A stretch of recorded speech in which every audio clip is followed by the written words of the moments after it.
Oke, assalamualaikum warahmatullahi wabarakatuh. Selamat bertemu kembali teman-teman ya dengan kami dari Mentari Timur Channel. Sebelumnya saya mohon maaf karena sudah lama tidak upload tentang porang, karena ya saya sendiri sedang repot dan apalagi kondisi perkurangan yang agak redup, jadi saya kurang semangat. Akhirnya pada kesempatan kali ini saya datang ke rumahnya Pak Tukimun. Karena apa? Karena Pak Tukimun ini yang memperjuangkan kita yang berada di Soko, terutama kelompok Porang Jaya Soko, sudah mendapatkan registrasi lahan. Dan nanti bagaimana cara mendapatkannya dan juga untuk apa registrasi lahan ini, kita tanyakan kepada beliau, Pak Tukimun, yang mana Pak Tukimun ini merupakan wakil dari kelompok Porang Jaya Soko yang sering berhubungan dengan pabrik dan juga dengan dinas pertanian. Oke ya teman-teman, sebelum melanjutkan menonton video saya, bagi Anda yang belum subscribe, tolong di subscribe, like, share, dan komen supaya channel saya bisa berkembang. Oke, mari kita berbincang-bincang dengan Pak Tukimun. Oke Pak Tukimun, yang pertama saya tanyakan, sebenarnya registrasi lahan ini menurut Pak Tukimun yang sering datang ke pabrik ini seperti apa gunanya Pak Mun? Sebenarnya gini, untuk registrasi lahan itu fungsinya adalah untuk penelusuran barang atau penelusuran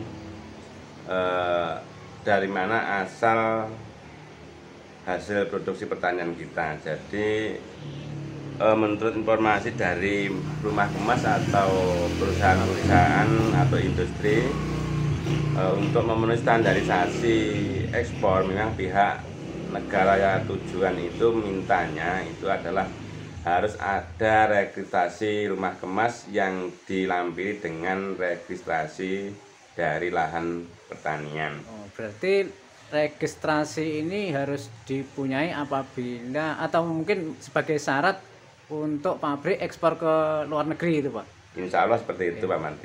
Berarti mungkin untuk tahun ini sebagai syarat bagi petani untuk menjual produknya juga registrasi lahan? Sebenarnya tidak seperti itu. Untuk tanaman porang itu sendiri kan ada dua jalur. Jadi ada jalur yang dikonsumsi lokal, juga ada yang jalur ekspor. Tapi menurut keterangan dari kemarin kan kita bersandar dengan PT Asia Prima Konjak atau APK yang bertempat di Kota Madiun. Itu karena rumah kemas APK atau industri PT APK itu kerjasama dengan pihak Cina. Jadi dari pihak Cina, pihak PT APK juga dituntut untuk mendampingi atau meminta registrasi dari pihak petani. Jadi dengan otomatis kami selaku petani juga mengikuti apa yang menjadi permintaan dari industri Pak Marti. Oke. Oke Pak Tukimun. Terus awalnya bagaimana Pak Tukimun untuk proses pengurusan registrasi lahan? Sebenarnya untuk apa ya, kita mencari registrasi lahan itu kalau belum kita lakukan kayaknya sulit, kayak ribet gitu ya. Ya. Tapi ternyata setelah kita itu sudah tahu dengan tata cara pendaftaran, ternyata tidak seberapa sulit yang seperti yang kita bayangkan Pak Marti. Yang pertama langkahnya? Yang pertama kita mengajukan permohonan registrasi yang dilengkapi dengan belangko-belangko isian yang diberikan oleh pihak dinas pertanian setempat, atau kita dikasih aplikasi belangko Pak. Berarti jadi, bisa download ya Pak? Bisa download, itu bisa dicetak dan diisi. Setelah kita mengajukan berkas-berkas sudah lengkap seperti riwayat tanah, seperti dilampiri KTP, identitas diri, terus kita sudah punya NIB, itu baru dari pihak dinas pertanian nanti dilakukan cek lokasi. Pihak petugas lapangan yang ada di kabupaten masing-masing itu mengadakan penilaian. Ya, penilaiannya penilaian itu lahan. Mulai dari tes laboratorium air, tes laboratorium tanah, juga ada beberapa pom-pom yang harus disetujui. Ini seperti ini Pak, ada 73 pom item yang wajib dan ada 40 yang tidak wajib yang harus disetujui. Oh, banyak sekali yang harus banyak diisi. Seperti ini Pak. Itu ngisinya Pak Tukimon itu bersamaan dengan Dinas Pertanian atau diisi sendiri dulu? Ini kan sudah ada nanti diterbitkan oleh pihak Dinas Pertanian sebagai bahan uji Pak. Oh, berarti jadi ini nanti yang menilai itu pihak petugas lapangan dari Dinas Pertanian, bukan petaninya Pak. Oh, berarti langsung petugas langsung terjun ke lapangan, ya, ke lokasi. Gini Pak Nur, saya mau tanya, yang disiapkan sebelum Dinas Pertanian dari kabupaten itu datang ke lahan, itu yang dipersiapkan apa saja? Mungkin untuk maksud Pak Mardi, lahannya itu harus sudah ada porangnya. Kalau kita ya sebenarnya kan gini, ini kan registrasi lahan bukan registrasi tanaman ya Pak ya. Ya. Jadi kita meregistrasikan lahan itu kan untuk persiapan tanam.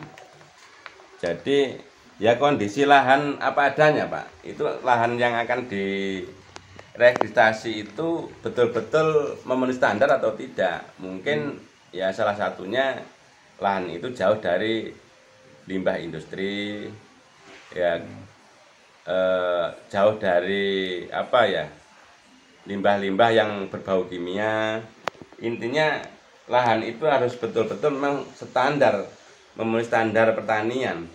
Jadi karena untuk tanaman pangan pihak pemerintah sendiri kan mintanya kan sehat Pak Marti. Oh begitu. Nanti berarti di form itu ada syarat-syarat tertentu ya, istilahnya pemakaian kimianya seberapa itu ada di situ. Ya sebenarnya kimia untuk SOP, asal kita ada SOP-nya dan kita menggunakan tata cara atau PHT dari Dinas Pertanian, insya Allah juga aman.